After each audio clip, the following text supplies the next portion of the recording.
I've had so many stories being explained here.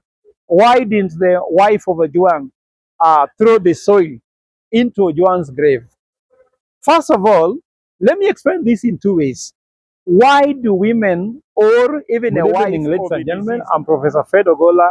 I want to clarify something which is a very pertinent issue regarding the burial that just took place of Albert Ojwang.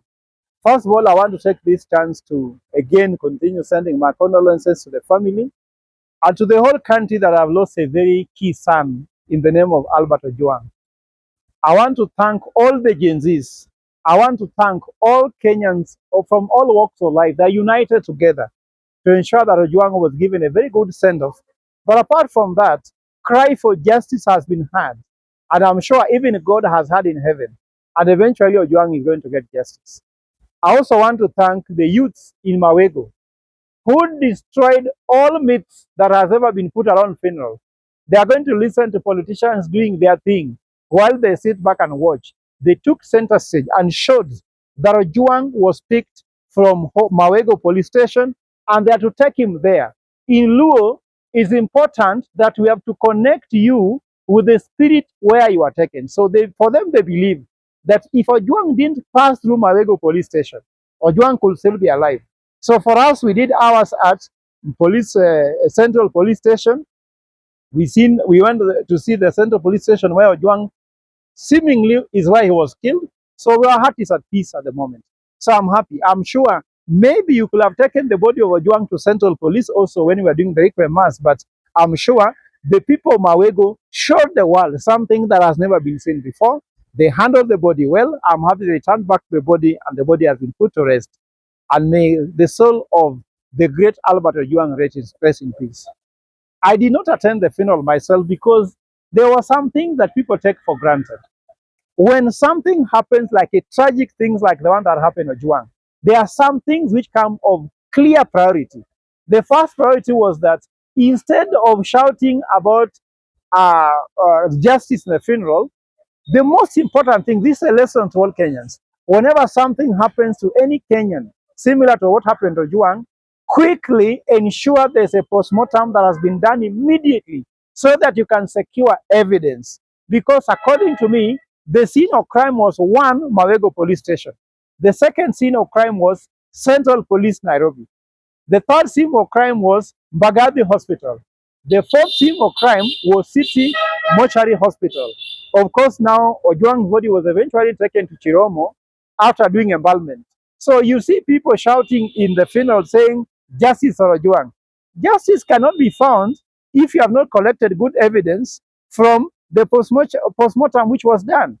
I saw some people throwing millions of shillings, like 2 million, 1 million. But in the beginning, the parents needed money to do a postmortem using a family pathologist to get the right postmortem results. Of course, Kenyans of goodwill, and that's what I was really critical to ensure that we get the family pathologist do the right postmortem so that you can have the right results. So, of course, I saw that the funeral was more now people trying to throw their political weighting.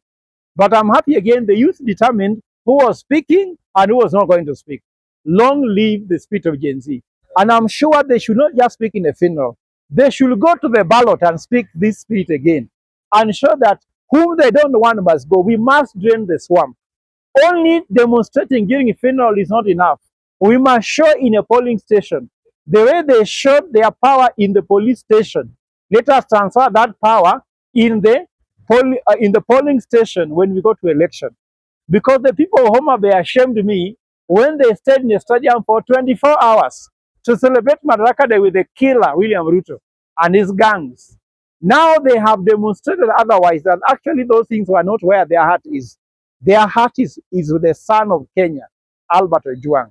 And they demonstrated that they are going to show this. And tell people of Homa Bay, if you are really serious, instead of spending 24 hours in a stadium to celebrate Madaraka Day, go and spend 24 hours in a polling station and get the right leaders from the president to the governor, to the senator, to the MC, to the MPA, so that even your women rep can lead you in a way that we cannot have these scammers who are having what is called rank being more important to them than human rights. Actually, for some of those leaders, Rank is more important to them than human rights, and rank comes at the expense of human rights and development.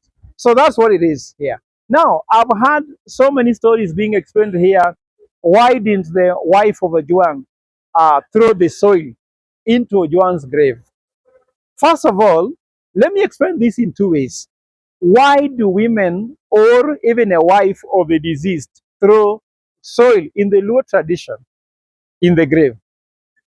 By throwing soil, without going to Ojwang's wife's case, by throwing soil in your husband's grave means that, first of all, that you confirm that all the traditions needed about marriage had been carried correctly before the deceased died.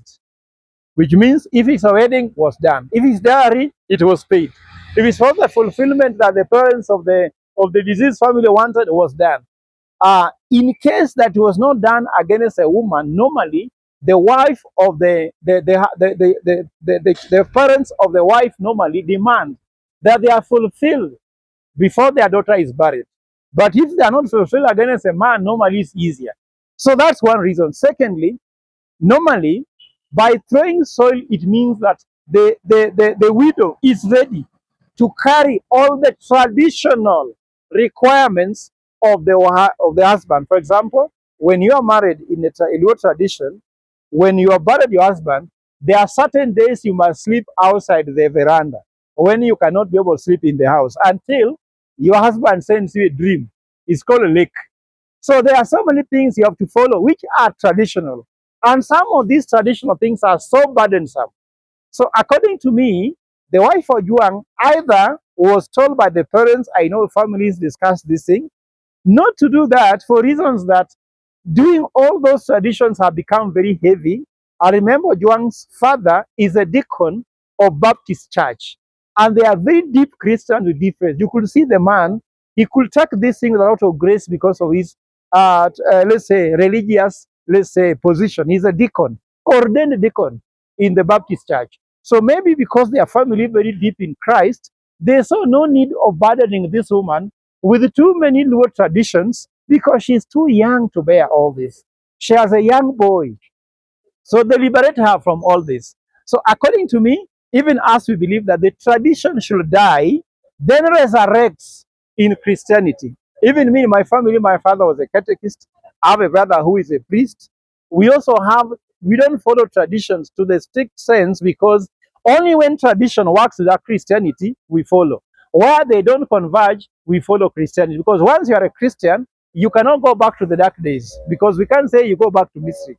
But I still believe very strongly in the Luo tradition. I also believe in the Luo ways of doing things. I think that's what I can talk about in this segment. Thank you.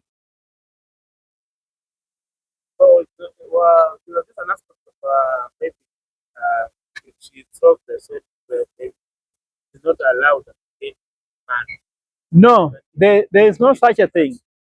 Because when you are a Christian, you so long as you don't follow you cannot follow Christianity at the same time you follow Luo tradition. So you take one or the other. According to me, throughout the celebration of Ojwang's life, I didn't see where they were very strict about tradition. For example, I can give you one. When the body was entering Ridgeway's Baptist church, according to the Luo tradition, when you enter the church, your leg goes in front of your head. But this way, they allowed the tradition of the church so that he entered from his head. The coffin was from the head, not from the leg. So if they followed that from the Baptist church, it means they took the decision of Christ. They followed Christ, and therefore it does not bind him, does not bind her. She can still fall in love with any man if she wants to. It is actually her decision. It does not matter how she buried the husband. It is actually her decision to marry. But I don't think there's someone who can say he's not allowed. Who is not to allow her? She's the one to decide what she wants. She buried her husband as a Christian, and therefore she can still remarry as a Christian if she so wishes. That decision only lies with her, not even the father-in-law, not even the mother-in-law, but her talk. She's so close to that family. She wants to be the bond in that family, and therefore I'm sure this is a decision for the family. what I ask Kenyans, don't ask too many questions. Allow this family to mourn. They have gone through too much. People speculating about who will marry her. How do you want to think about marriage on the day of burying your husband? Really? I'm sure she has no feelings even for a man for now. Let her just mourn. Let the family mourn. Let them rest for now, I think.